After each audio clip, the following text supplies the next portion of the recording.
পূজা বুলি ক'লেতো জেলেপি মেইন। মই পিছে জেলেপি খাই ইমান ভাল নাপাওঁ, কিন্তু দুৰ্গা পূজা বুলি এখন খালোঁ আৰু। এইফালে ল'ৰাকেইটাইও খাই আছে, গৰম গৰম আছিলে যে।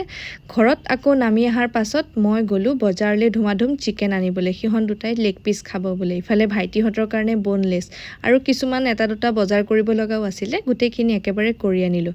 বোলো ঘৰত আজি ধুনীয়াকৈ চিকেন দি পেলাই ভাত সাজ খাম। তাৰ পাছতে সন্ধিয়া সময়ত আকৌ ওলাই গ'লোঁ ম'ম' খাবলৈ। নগাঁৱত আহিলে মানে অ'ত ত'ত গৈ খাই থকাই হয়, মানে কামবোৰত মই ইমান ওলাই যোৱা নহয়, যাওঁ বাৰু, কিন্তু নগাঁৱত বেছি। ইফালে ফুচকা খাবলৈ, আৰু ইহঁতৰ মানে কিবা এটা ভেজাল লাগে। আৰু মানুহবিলাকে চাওকচোন পূৰা পূজাৰ বজাৰ মানে কৰিছে, কাৰণ দুদিনেই খোলা পাইছে আৰু বহুতেতো নিকিনিলেই চাগে। মই পিছে এবাৰ একোৱেই নিকিনিলোঁ আৰু ফুচকা খালোঁ।